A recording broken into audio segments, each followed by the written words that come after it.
In the physical world, we close our blinds, we lock our doors, we shut the bathroom door when we're taking our time, and we don't think twice about it. It makes a lot of sense. Yet we have basically surveillance and tracking devices with us at all times, and people are not aware of the capabilities. They have an illusion that somehow regulations or rules or governments or lawmakers will protect our privacy, but they're actively working against it. Welcome to the Business Bitcoinization Show, the show dedicated to helping you enrich your life and grow your business with Bitcoin, the hardest money on planet Earth. I'm your host, Josh Friedeman, and our guest today is John Burnett. John shared almost 100 episodes ago about Tequiza Tacos, which is a restaurant he owns down in Miami. Today, we're going to be talking about a new venture of his called Digital Privacy Sessions. If you want to take your digital privacy to the next level, I think you'll enjoy today's interview, as well as the content that John has already created on his website. We're going to get to our interview with John right after this. Business owners, unlock the benefits Bitcoin has to offer your business with the Bitcoin for Business Quick Start Guide. This 27-page guide highlights the 6 ways you can grow your business with Bitcoin. Check it out in the show notes. John, welcome to the podcast. Hey, good to be here. Thanks for having me. So I like to start off every single interview with a few questions that help us to get to know you a little bit better and give us some insight for our own lives. So you ready for these? Yes, sir. Question number 1 is this: when and how did you first learn about Bitcoin? So I first learned right at the tippity top of the 2017 bull market, and I learned all the way down. It's Bitcoin likes to challenge you from the very beginning. And I have a great friend and family member that told me about it, and I didn't quite get it. I was very intrigued. Very into technology in general. And I bought some just to try to figure it out and see how it worked. And actually, the process of buying it, even though it was on an exchange, was pretty cool. It's just, something else when you're used to this clunky fiat system. And right after, I think I bought it at 14,000 or 12,000 maybe. Not very much, but just to check it out. And then it abruptly crashed to 3. And then I just sat on it for a while and I was like, okay, we'll just see where this goes. And I got busy. And then I really discovered what it meant, what Bitcoin was, which totally blew my hair back. It was like seeing in color for the first time a couple years later, where we had gotten together again. He had just sold his house and moved away. And we started catching up, and he asked if I had bought any more Bitcoin, and I said no. And I said, "Well, why are you asking?" And he said, "Well, let's dig into it." And then I just said, "Well, what about all these other coins? Those are what confused me." And he said, "There are no other coins. There's only Bitcoin. The rest are nothing." And then we explored that, and then it clicked, and then we spent 3 days just talking and talking and talking, and it really changed our lives. So it was very slow and then all at once for me. Question number 2, what's an insight or fact about Bitcoin that you wish everyone understood? That it's not about cryptography. It's not about blockchain. It's not about the mechanics of it, the medium of it.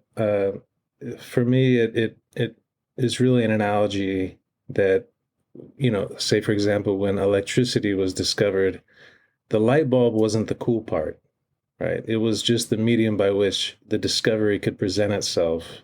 And Bitcoin is really something game-changing in this world. I think people will discover more and more as time goes on that it's really the advent of absolute scarcity, which the ramifications on the human condition are pretty astounding. And it'll change everything if we can get it there. Question 3, what's the Bitcoin resource you most recommend to other people? I would have to say, just from if you want to learn the meat and potatoes of it, to understand the tip of the iceberg, which is sticking out, I always recommend the Bitcoin Standard. because there's so much you have to understand that is not really Bitcoin related. I think the first 60 or 70% of that book really isn't about Bitcoin. It's just about educating you to where you can start to grasp why Bitcoin is so important and how it's different. Question number 4, and I'm interested to get your insight here because you're an entrepreneur doing all sorts of things. But beyond Bitcoin, what's a resource, tool, or idea that's been helpful to you or your work recently? An idea, I would say, is that we need to continuously try to pry our minds out of the system which we've been living in for generations.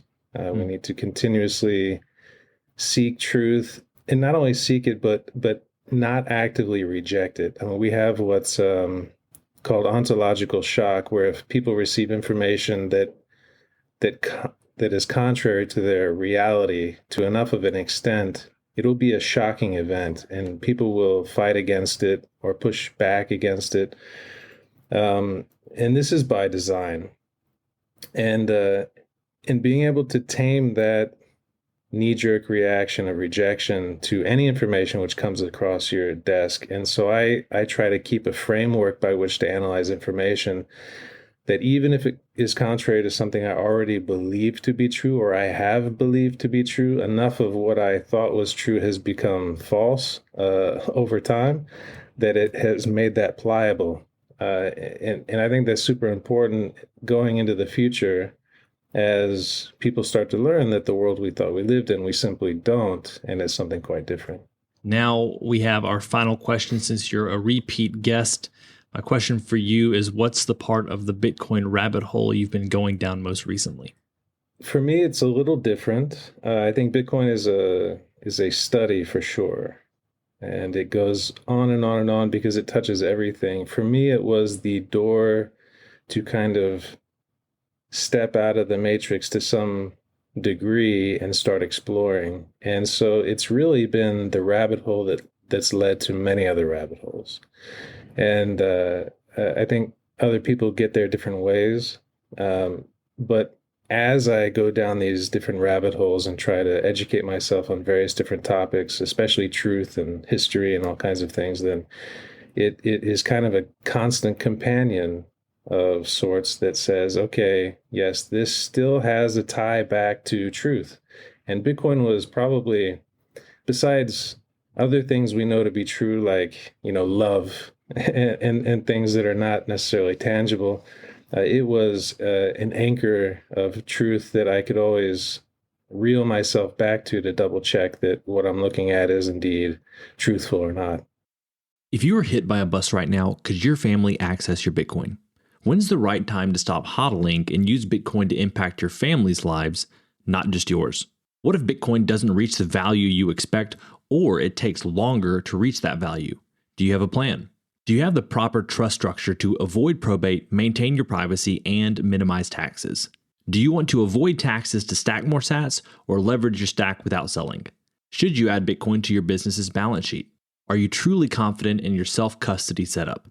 If any of those questions made you stop and think, you probably realize that simply buying and holding Bitcoin is not a complete financial plan. That's where Strong Wealth comes in. Orange-pilled advisors blending traditional financial planning with deep Bitcoin expertise, giving you the best of both worlds, so you can sleep peacefully knowing you're making the right moves for your family no matter what happens. Schedule a free call at strongwealth.net. That's strongwealth.net. Strong Wealth, wealth management for Bitcoiners by Bitcoiners. Today's episode of Business Bitcoinization is proudly brought to you by Velis Commerce, where the future of business technology meets Bitcoin. As we journey through the era of Bitcoin and its transformational impact on businesses, there's one name that stands out: Velis Commerce. Whether you're looking to build a cutting-edge website, a seamless mobile app, or custom software, Velis is your go-to team. They've been diving deep into the world of Bitcoin since 2014, making them one of the most experienced groups for integrating Bitcoin and Lightning payments into a variety of digital platforms.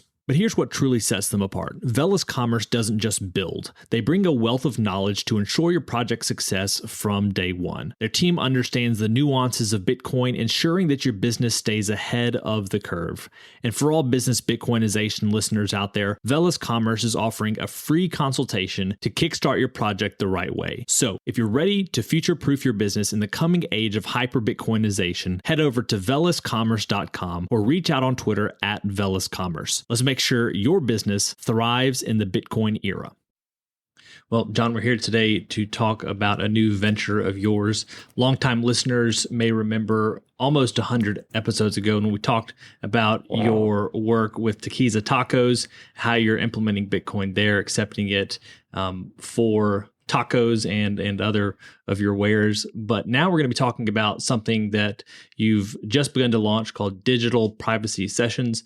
I'm interested to learn more. I don't know much, so it'll be kind of an educational journey for me as we talk today. But if you would, share with us about that and kind of what got you started going down this new path. I'm assuming you're still doing all sorts of other things as well, but I guess adding this new feature to what you're already doing. Yeah, I'm focusing my time in places of passion, and that's one of them, digital privacy. How I got there is an offshoot of the Bitcoin rabbit hole. To make it quick, I discovered Bitcoin. It was incredible. I was euphoric. I did thought experiment after thought experiment of how that could change things for the better, how it could right the corruption, the noise in the system. And then I went to the other side of that coin. I said, well, if this is so awesome, what do we have now? And so I dove into books like The Creature from Jekyll Island.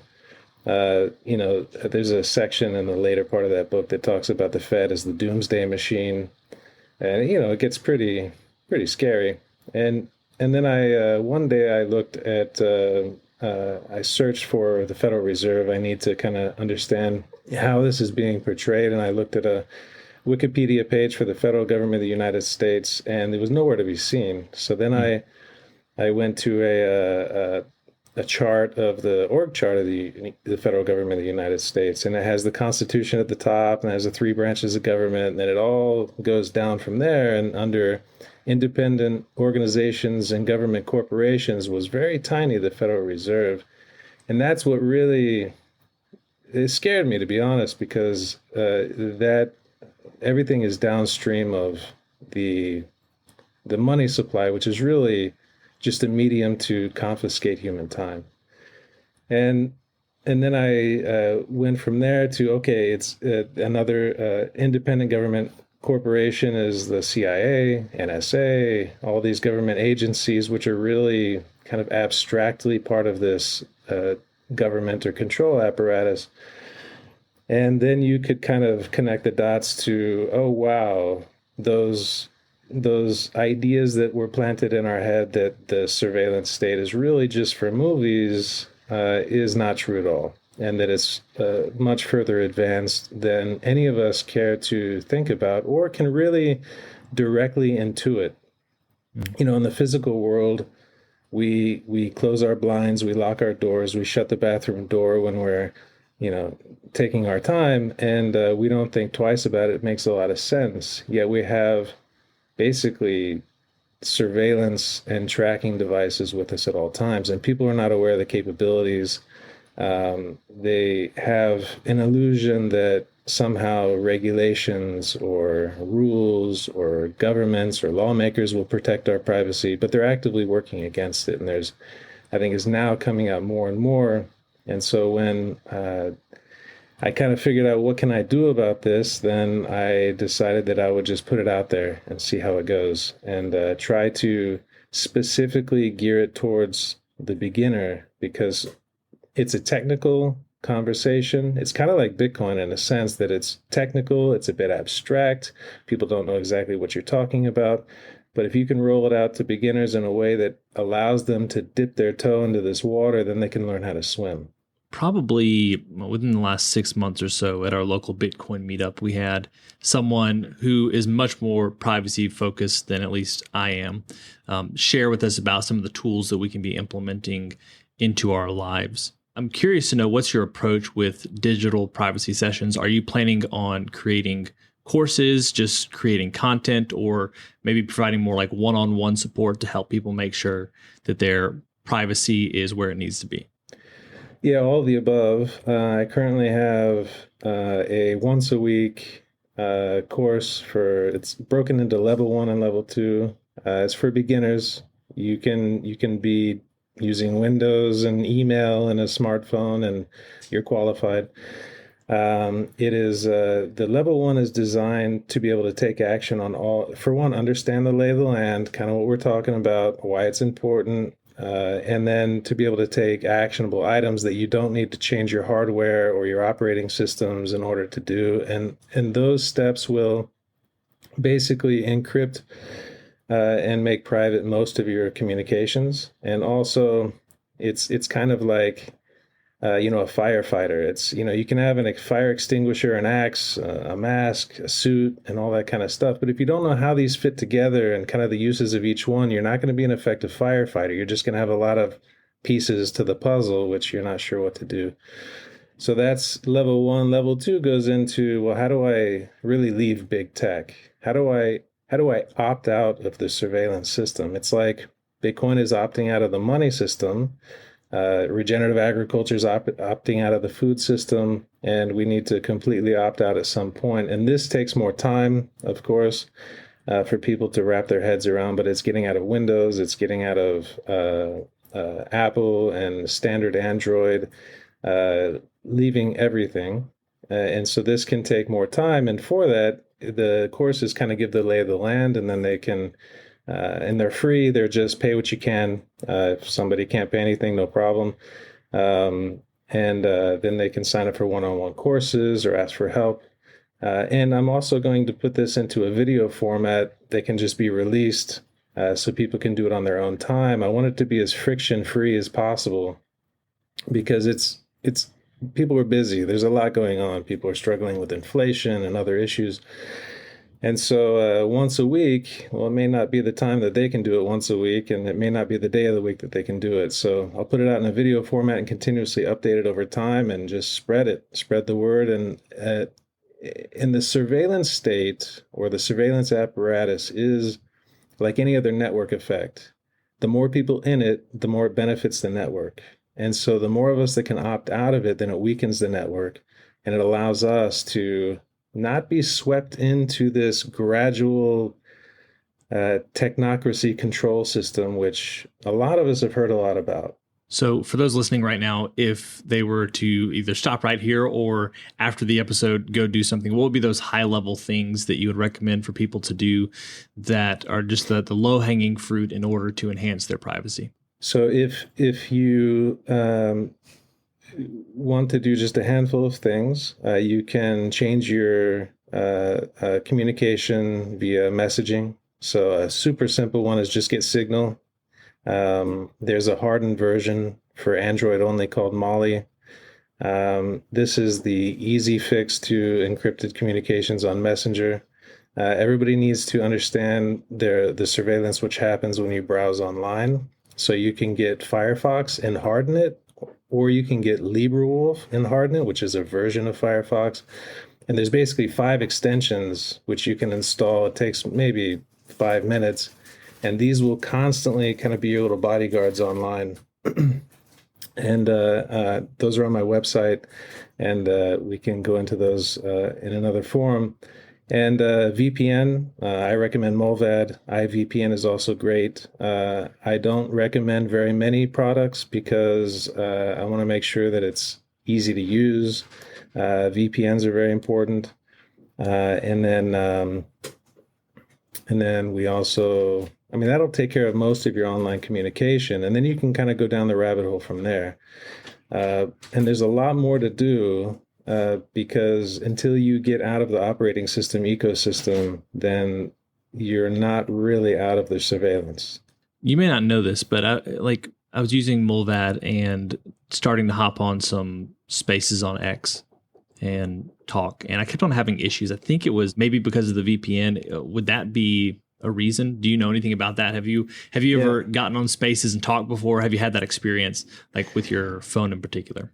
So here's the thing, right? People, it's just like Bitcoin in that sense. You can't just buy Bitcoin. It changes your perspectives, your belief patterns, and your choices, right?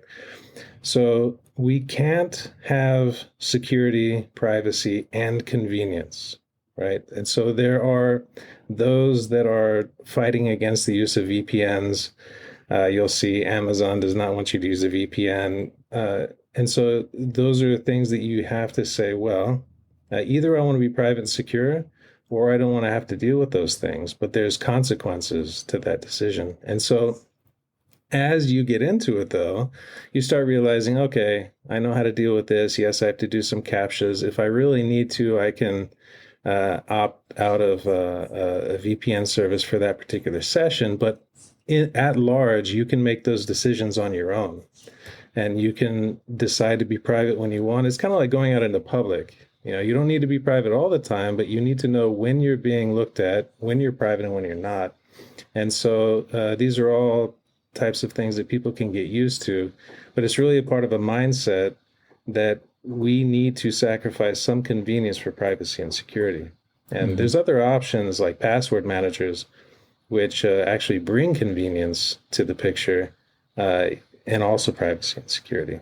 So you mentioned the ease or the convenience versus the privacy side of things. Once you get things set up, and maybe you would consider yourself there, maybe you're still getting there, but as private as you would like for things to be, once everything's integrated into a whole system, is it still somewhat convenient, or does it just add a lot of additional complexity to life where you always feel like you're looking over your shoulder or having to be concerned about this or that? Because I think that is a big thing that at least inhibits people from moving too far down that rabbit hole. How well does everything fit together once you build out your privacy system to where you want it to be?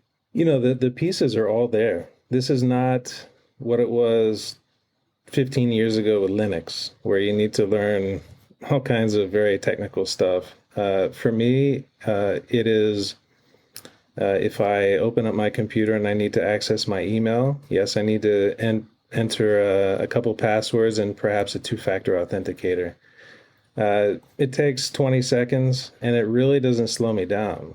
The benefits I get from it are really immense. And not only that, when I'm browsing, when I'm doing whatever I need to do, it's a much more pleasant experience. It's not just being private, it's also getting rid of the ads, getting rid of all the noise. I have very good assurances that my computer is a lot safer than others, that my data is a lot safer than others. So it is, when you get into the flow, it's not as complex as you think. It actually enhances the online experience, and you know that you're not going to be taken advantage of if you do it the right way. And it is, for example, I have somebody I know that did a couple things wrong with Bitcoin. They left their Bitcoin on the Coinbase exchange, and then they got SIM swapped, right? And they lost something like $50,000 or $60,000 worth of Bitcoin at the time. One two-factor authenticator, obviously not your keys, not your coin, move it off. But if you would have had a two-factor authenticator, that never would have happened. That's just one solution, which is free and open source. And so it is, there's a perception, I think, that it's complicated, it's very technical, it's going to slow down your life, you don't have any convenience at all. There is some change, but if the person has the open-mindedness to understand the benefits of it, then it is really not that big of a deal compared to the rewards. You mentioned towards the beginning of the interview kind of how digital scarcity would reshape how people think, how they operate. It would have a significant effect on humanity. How do you see digital scarcity and privacy kind of playing together, and where do you see the future? Like, do you think that this has the potential to become the norm, privacy? Or do you think that, I mean, obviously there's multiple directions humanity could go in. But Yeah. you can go to the surveillance state, or you can go back to freedom and privacy. Do you see the privacy route being? Do you consider it highly likely that is the norm in the future? It will, just as centralization um, leads towards more centralization, more decentralization leads to more decentralization. It's the same for privacy. I think that what we're going to see here, and what we're already seeing, is just, we're in this awakening process. There will be so much risk associated with using software that is not open source and that is not private, that people will reject it. I think we're at the end of an era where we can have giant big tech closed source companies only made possible by the money printer. When people start realizing the dangers of that they are under 24/7 surveillance. And it's not just surveillance, it's called bulk collection. They save everything and just will see what's handy in the future. So if somebody has been good all their life, they've never questioned authority, they've just been a good citizen, then they'll be okay. But that one moment that they wake up and they start talking against, then there's all this data, this bucket, their whole life. These big tech companies know more about you than you do. And where does government end and big tech begin? Well, that's another good question.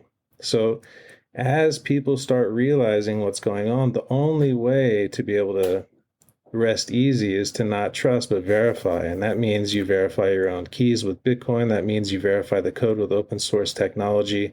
You hold your own keys with cryptography.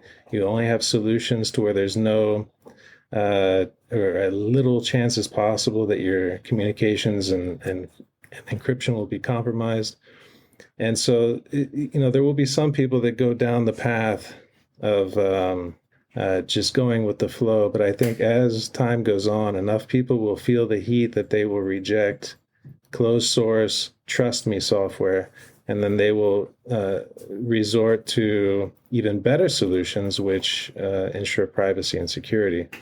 And I think it's really a question of just getting the public educated, right? This is not something super complex. 20, 30 years ago, nobody knew how to use a smartphone or certain technologies that, my father, he's 70 years old. He can use a smartphone just fine. That wasn't the case a very short time ago. And I think people will start to really educate themselves on, okay, well, why do I need to use Chrome when I can have a better browsing experience by just setting up another browser with a few extensions and I know I'm okay?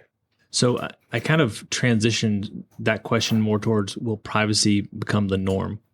I also do want to go back to the other element of the question, which is, how do you see digital scarcity influencing how people think about privacy? Like, some initial thoughts would be, does digital scarcity remind people that there's, information that they and only they can control?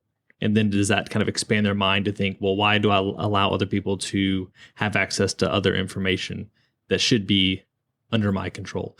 Like, I don't know exactly where you might take the answer to that question, but I am interested to know, because obviously the decentralization of Bitcoin kind of lends itself to the privacy aspect. But how does the finiteness of Bitcoin maybe promote the idea of privacy? Well, I think it leads, there's a couple dominoes that hit each other in that. The finiteness of Bitcoin is basically that Bitcoin does not leak, right? Bitcoin is the fixed point in space, the ultimate landmark by which you measure everything else. And so you can't make more of it. Therefore, what everything else is doing because the money's not changing. For example, if you have a spool of copper wire that's 500 feet long, and then the next month you have a spool of copper that's 500 feet long, but the difference is they changed the standardization of the foot, right? And this is what's happening with money, where they're changing the measurement of value through inflating the dollar. So therefore, you can have a fixed point in space, and you know that nothing else is changing. The second thing is the medium by which this is done is Bitcoin, which is lending itself towards securing cyberspace. So this hasn't really been talked about in too many circles, but there are people talking about it a great deal that understand it, that the internet and cyberspace and everything that happens online will change through taking real world energy, converting it to information, and then securing cyberspace with it. So all of this plays hand in hand, and there's different mechanisms by which this can be done, but Michael Saylor's talked about it, Jason Lowery's talked about it. There's been a lot of people that have talked about how you can basically turn cyberspace into something else than the Wild West of scams and spams and surveillance by putting limits. And these limits are downstream of the digital scarcity. So I know we've only scratched the surface here, but if people are interested in learning more, where can they go to keep up with what you're doing and maybe even enroll in a course or reach out to you for more one-on-one support? Sure. Everything is on the website, digitalprivacysessions.io. And there you can find Twitter, Nostr, and we have a Matrix chat.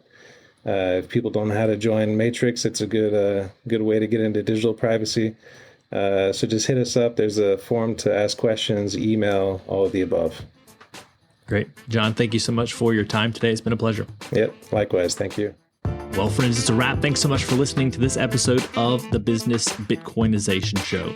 If you want to reach out to either me or John, you can find those links down in the show notes. And be sure to check out digitalprivacysessions.io. As always, keep building, keep growing, and until next time, keep living and leading well.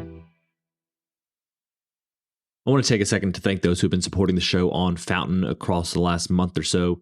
Thanks to No Waste BTC Signs, Satoru Sakamoto, Bowtied Groundhog, and Tapatingo for streaming sats to the show.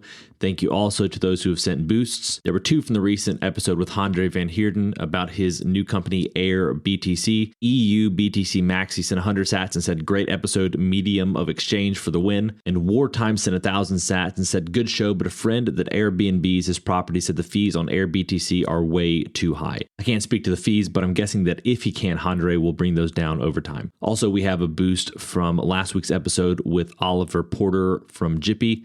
An anonymous user sent 100 sats and said, thank you, sir. If you would like to support the show, you can listen on the Fountain app and either stream sats as you listen or send a boost. And if you include a note with that boost, I will plan to read it on the show.